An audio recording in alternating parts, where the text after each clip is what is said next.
Oke guys, welcome back to Daily Charting with Toshi, di mana kita akan daily chart your favorite cryptocurrencies. Oke, dan sekarang kita masuk ke DCWT sesi kedua, di mana di sesi kedua ini kita akan lebih fokus ke pembahasan komen dan ada juga nanti charting sedikit altcoins ya. Tapi sebelum kita masuk ke sana, kita ngeliat dulu kondisi Bitcoin lebih bearish dibandingkan dengan tadi pagi ya. Dan lebih mendekati ke MA50. Untuk hari ini jangan lupa kita akan keluar satu data penting dari US, yaitu CB Consumer Confidence ya. Dan buat lo yang sudah nonton DCWT kemarin ya kita bisa lihat nih 23 jam lalu gue bilang antisipasi beberapa hal menuju data penting malam ini ya. Ini bukan clickbait ya, karena memang kemarin tuh ada data penting dan lu bisa lihat sendiri keluar datanya market bergejolak begitu. Jadi sekali lagi reminder ya, saat gue bilang antisipasi ada data penting itu gue mengingatkan bahwa akan keluar data. Hari ini juga sama ya. Jangan lupa hari ini hari ini jam 10 malam siap-siap antara jam 10 sampai ya market US Open akan ada kemungkinan terjadi volatility. Jadi buat lo yang punya posisi futures, hati-hati ya. Hati-hati dan ya kalau buat lo yang konservatif terutama ya, pertimbangkan untuk tutup posisi kalau belum kena target TP. Buat lo yang agresif, monggo silakan mau ride the wave ya, monggo ya. Oke. Next kita akan langsung aja ke pembahasan komen ya, karena hari ini ada 13, lumayan banyak soalnya ya. Yang pertama dari Joestar 199. Enaknya Mak Toshi ngomong bebas banget karena nggak jualan apa-apa, cuma edukasi murni. Nggak pakai embel-embel jualan kelas atau VIP. Udah terlalu banyak bupip di dunia persilatan YouTuber kripto di Indo. Gua lebih rela nonton video sponsor daripada duit member diperes. Ya gini, jadi makanya kan lu udah tahu ya, gue udah sering ngomong bahwa jujurnya kalau gue pribadi dan Sato itu nggak terlalu banyak mengkonsumsi YouTube di Indonesia begitu ya. Jadi kalau lu tanya, "Oh Bang, lu tau dari mana ada kasus apa ABC?" Ya dari ini ya, banyak yang ngadu, member-member banyak yang ngadu ngomong wah di luar tuh begini. Ya makanya gue terus ingetin untuk jangan kemakan sama jualan begitu ya. Ya ini pokoknya gini deh ya. Pokoknya kalau sampai udah bentuknya flexing ya, wah lihat nih, gue dari trading bisa dapat ini, dapat. Nah, itu siap-siap aja, hati-hati antara jualan VIP ya, jualan kelas atau ya, Ponzi sekalian. Antara tiga itu biasanya. Jadi ekstra hati-hati ya, waspadalah. Kalau lu cukup tua kayaknya tahu itu reference ke apa ya. Next dari Likon, itulah ya. Kalau cuan dari cycle ini hasilnya saya gunakan untuk perluas kebun sawit aja sih. Wah, mantap. Bagus nih ya. Ini gua bukan kemarin ya. Tadi beberapa jam lalu gua baru upload video mengenai ya, lo tau lah ya, banyak orang yang sekarang wah Lambo ya, McLaren begitu. Nah, ini bagus nih dibandingin beli Lambo McLaren yang lo tahu sendiri nyusut, yang mendingan digunakan untuk perluas kebun sawit ya, which is ya itu akan terus berkembang dan bisa ngasilin yield juga. Mindset seperti ini yang sebenarnya bikin orang benar-benar kaya. Nah, kalau cuma mikirnya beli supercar mulu, ya itu sekali lagi itu bukan aset, itu liability ya. Jadi ya pikirnya lebih ke bangun aset ya. Next, Alban Firdaus 3334. Mudah-mudahan TP di circle. Kayaknya cycle ya. Cycle ini tanah yang sudah ada ini bisa kebangun kosan atau kontrakan. Nah, mantap nih, dua komen yang bagus banget mindsetnya nih. Dua-duanya mikirin aset ya, mikirin aset yang bisa ngasilin yield lagi dua-duanya ya. Yang satu kos-kosan, yang satu kebun sawit. Luar biasa. Percaya atau enggak ya, culture orang-orang yang flexing begini begitu tuh itu cuma sedikit, minoritas dari orang-orang yang benar-benar kaya.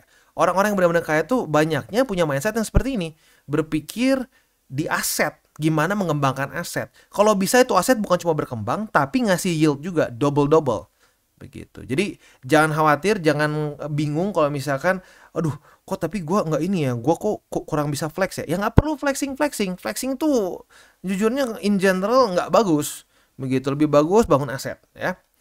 Next dari user PB itulah ya, belakangnya panjang.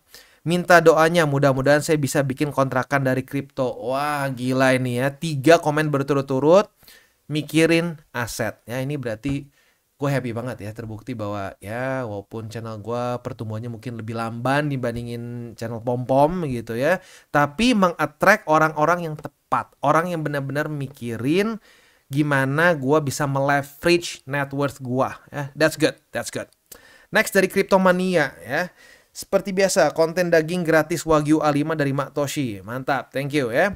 Ini konten yang harusnya ditonton masyarakat Indo. Full edukasi, bukannya nonton konten flexing mobil mewah dan merendahkan, bahkan menghina orang lain. Maju terus tim TCI ya. Thank you for the kind words ya. Lagi-lagi pilihannya di kita. Pilihannya di kita sendiri ya. Tinggal ya kayak yang gue bilang di DCWT sesi 1 tadi ya. Lu harus bisa memilih konten apa yang lu konsumsi. Karena apa yang lu konsumsi itu akan ya menggambarkan nanti hidup lu seperti apa gitu ya. Next dari Rubin Interior ya, ini kayaknya ini ya jangan-jangan jualan interior eksterior nih ya. Nanti kalau BTC sudah dipucuk dan sudah TP, apa kita libur sampai BTC ke Batam? Lama dong nggak dengar omelan Mbak Toshi. Tenang ya. Kalau lagi bear market pun kita masih bisa trading futures begitu ya. Jadi masih banyak kesempatan gitu. Dan sebenarnya gue juga mungkin ya seperti yang lo tahu ya, gue juga nggak cuma di kripto aja sebenarnya. Gue ada berbagai macam financial instrument lain juga. Nah mungkin gue juga bisa sarankan beberapa. Apalagi mungkin di masa-masa itu gue bisa mungkin lebih fokus lagi untuk ngebenerin mindset ya, karena gue rasa berhasil nih ya, pelan-pelan gue bangun mindset ini. Para subscriber gue sepertinya menerimanya dengan lumayan bagus nih, which is good ya. Nanti mungkin di bear market kita lebih banyak lagi injek kita injek lebih banyak lagi konten-konten wejangan dan edukasi mindset lebih tepatnya ya.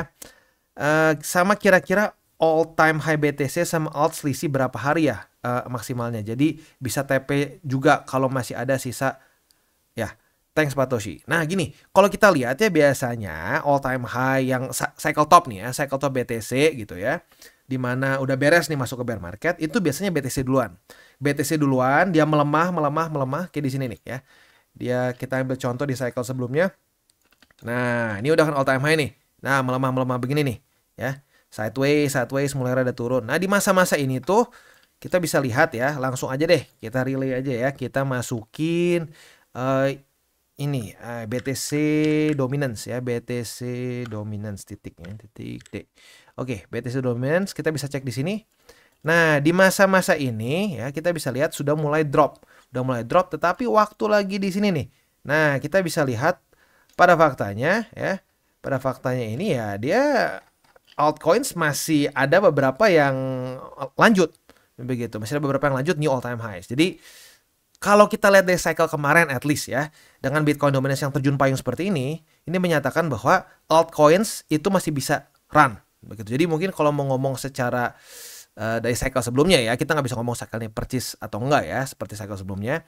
Tapi BTC akan top duluan, altcoins akan ya melejit dulu. Ada lejitan terakhir ya, final push and then beres.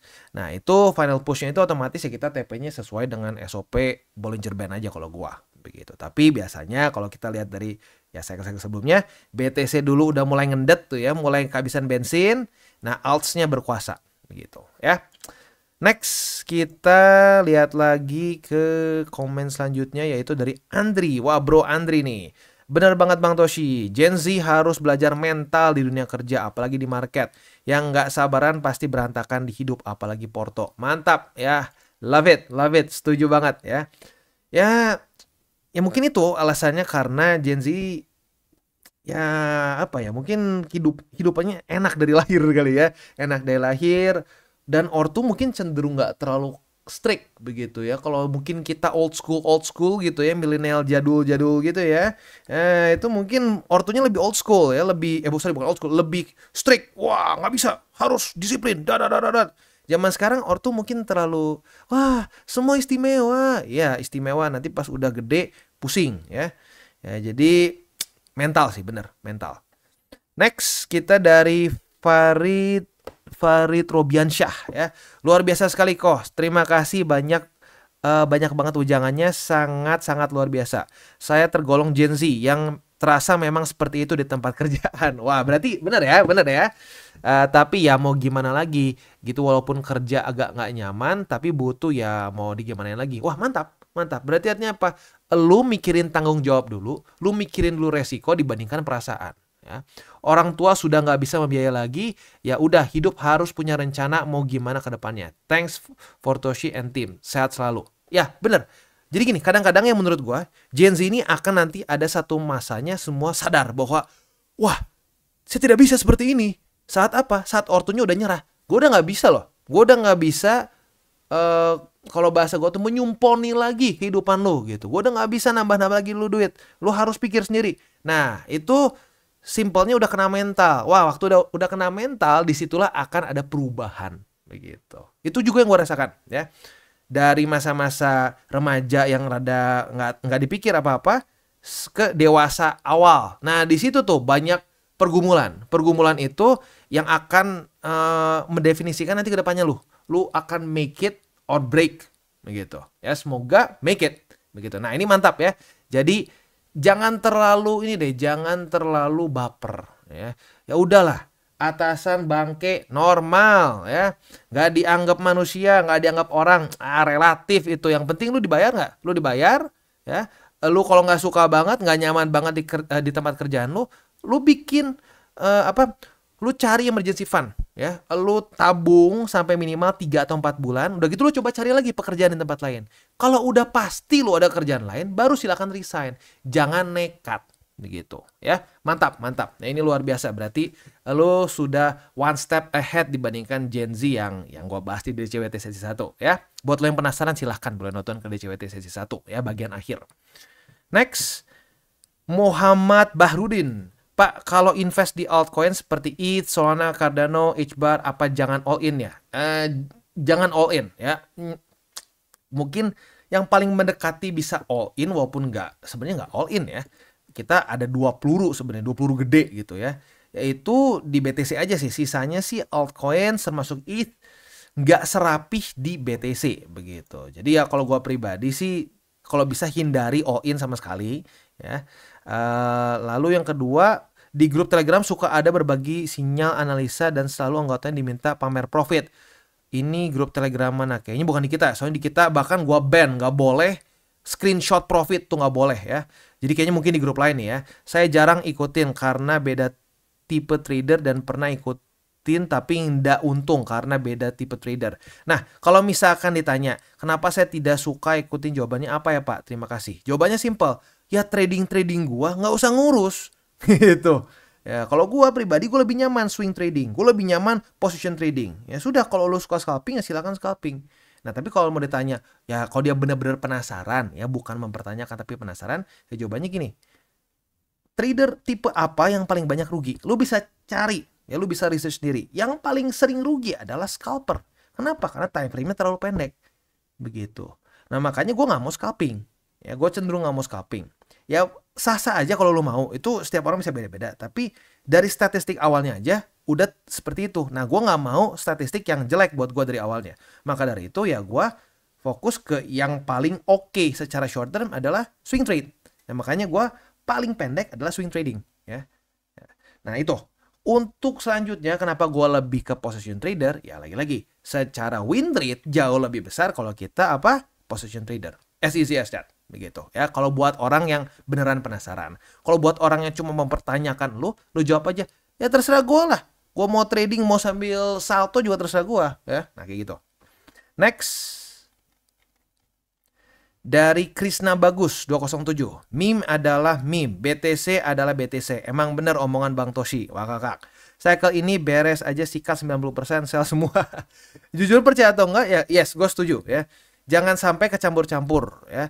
Ini konteksnya dia di video gue yang kemarin mengenai meme coins. Gue jadi tekankan lagi bahwa profit dari meme coins tuh boleh banget. Gue pribadi belasan ribu % profit dari meme coins. Tetapi janganlah bermimpi di siang bolong, berpikir bahwa meme coins yang lu lagi pegang ini akan mengalahkan BTC, mengalahkan Ethereum ya. Janganlah seperti itu, karena itu adalah Itu adalah MO ya. MO dari ya meme coins, komunitas ya. Jangan kita jual. Kalau nggak jual harga akan terus naik. Pale lu ya. Nggak ada yang kayak begitu. Ujung-ujungnya Udah panik semua jual. Gitu ya. Bagus. Next, dari di mana mungkin nih ya, atau DMN itulah. Bang Toshi minta tolong jelaskan tentang arbitrase kripto. Thank you. Jadi arbitrase itu gini ya, setiap exchanger itu akan ada sedikit perbedaan. Perbedaan harga maksudnya ya. Kayak contoh misalkan Bybit dan Binance itu biasanya kan ada selisih.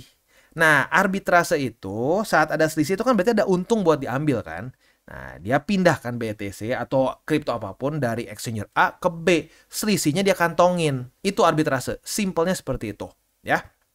Jadi kalau dari kehidupan nyatanya misalnya gini, ini ada toko A, toko B ya, toko misalkan Alyong sama Aseng gitu ya. Nah, toko Alyong jual buku harga 10.000, toko Aseng jual 15.000 ya. Nah, lu beli tuh di si toko Alyong ya, lu jual di toko Aseng, nah, lu ngantongin 5.000. Itu kasarnya seperti itu ya, walaupun nggak akan segede itu marginnya ya. Tapi itu gambaran kasarnya seperti itu ya. Next, dari Yako RZ itulah ya. Bang bahas kenapa harga kripto beda harga antar exchange. Nah itu tadi ya, karena jawabannya sebenarnya beda-beda kayak tadi ya, karena enggak bisa dibilang beda sih ya. Kalau itu kan lebih ke arbitrase.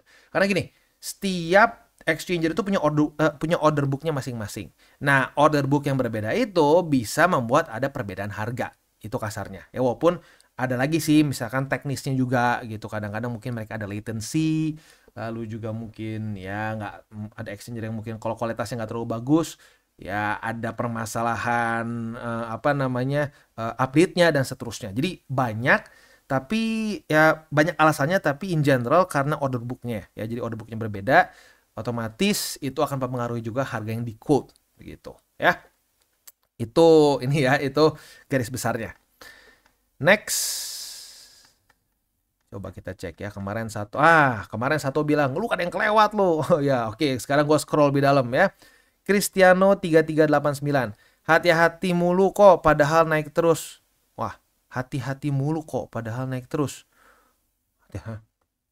Hati-hati. Ya, gua sih bilang hati-hati dari zaman sini ya. Dari zaman sini udah drop, udah sampai kena level 1 nih ya. Ya, jadi kalau buat lo ngikutin dari sini sih ya harusnya seneng-seneng aja. Ya nggak tahu ya. Ya tapi kalau gua pribadi sih akan terus berhati-hati karena sekarang fundamentalnya itu masih belum beres gitu ya. Kita masih ada resiko resesi.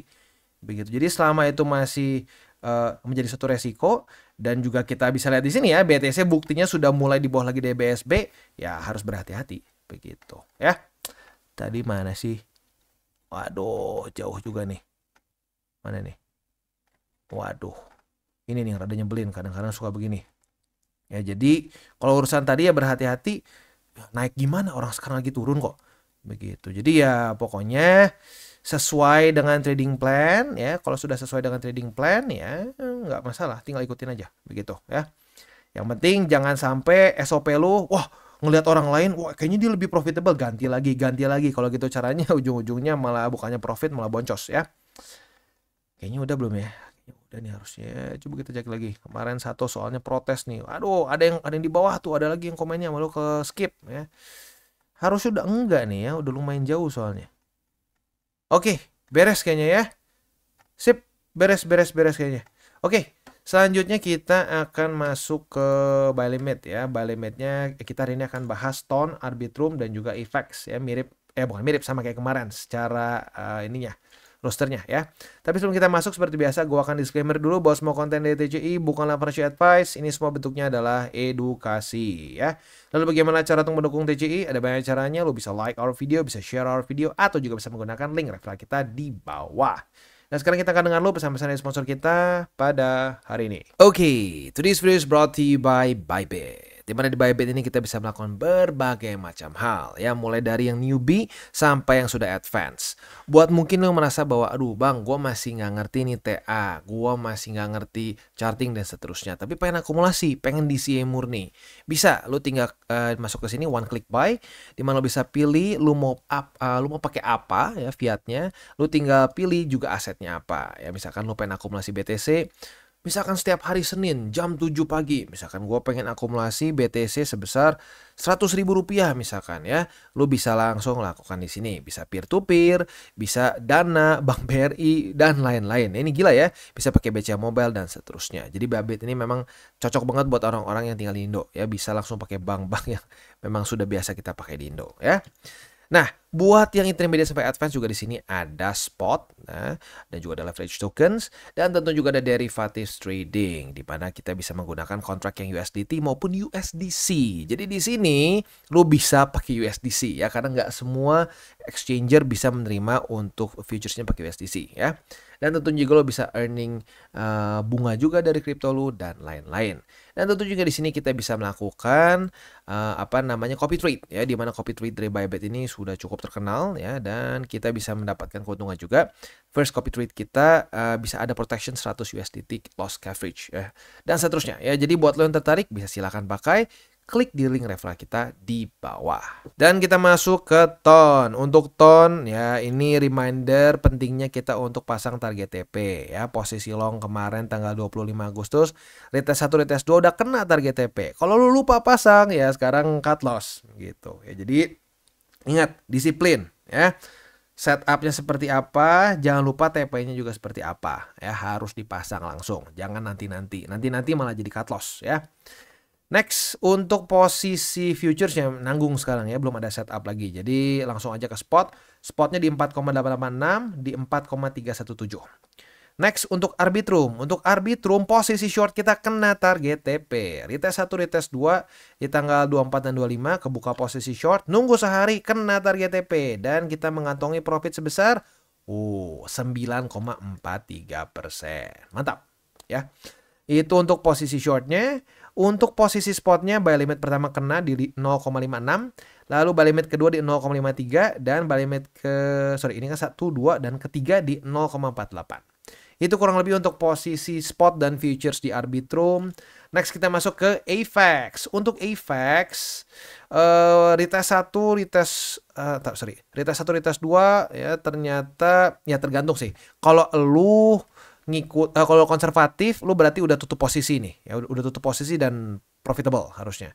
Nah, tapi kalau lu agresif ya kali ini cut loss. Jadi lagi-lagi gue ingatkan, saat gue bilang agresif itu bukan berarti agresif lebih profitable, enggak ya. Agresif kadang-kadang bisa jadi cut loss, di mana yang konservatif malah profit walaupun nggak kena target TP. Begitu. Dan ini juga pentingnya, kenapa waktu ya kayak tadi gue bilang, kalau ada data penting ya, gue bilang hati-hati, pertimbangkan untuk tutup, ya dipertimbangkan benar-benar untuk tutup. Karena kalau lu tutup duluan nggak jadi masalah. Tapi kalau lu telat-telat dan udahlah ya, setengah-setengah gitu ya, agresif enggak, konservatif enggak, ya jadi cut loss ujung-ujungnya ya. Nah, untuk setup selanjutnya sudah terjadi retest pertama di 26,47. Kalau sampai besok daily close-nya di bawah dari 26,47, kita bisa limit posisi short. Retest kedua otomatis kebuka posisi shortnya, dan target TP kita di MA50. Untuk posisi spotnya di 24,93 atau di struktur ya struktur atau MA50. Lalu buy limit ketiga di 23,03 ya. Itu kurang lebih untuk setup di DCWT sesi kedua ini. Seperti biasa yang mengingatkan 3 golden rules, jangan pakai uang panas, jangan over leverage, dan berpikirlah jangka panjang. Oke guys, jadi itu adalah akhir dari segmen DCWT kita pada hari ini. Dan jangan lupa bagi kalian yang merasakan manfaat dari segmen ini, jangan lupa untuk share ke teman-teman kalian. Dan apabila lu pengen mensupport channel kita, ya TCI, jangan lupa untuk menggunakan link referral kita di bawah. Nggak wajib ya, tetapi apabila lu menggunakan link referral kita di bawah, ada macam-macam ya, dari Bybit, Huobi, Maxi, toko kripto, dan banyak lagi ya. Walaupun nggak wajib, tapi kalau menggunakan link referral kita, lu secara langsung membantu perkembangan dari TCI. Dan satu lagi, jangan lupa juga untuk join Telegram group kita, di mana kita bisa ngobrol-ngobrol santai mengenai dunia cryptocurrency secara 2 arah. So, jangan lupa untuk like, subscribe, click the bell icon, and see you on the next video.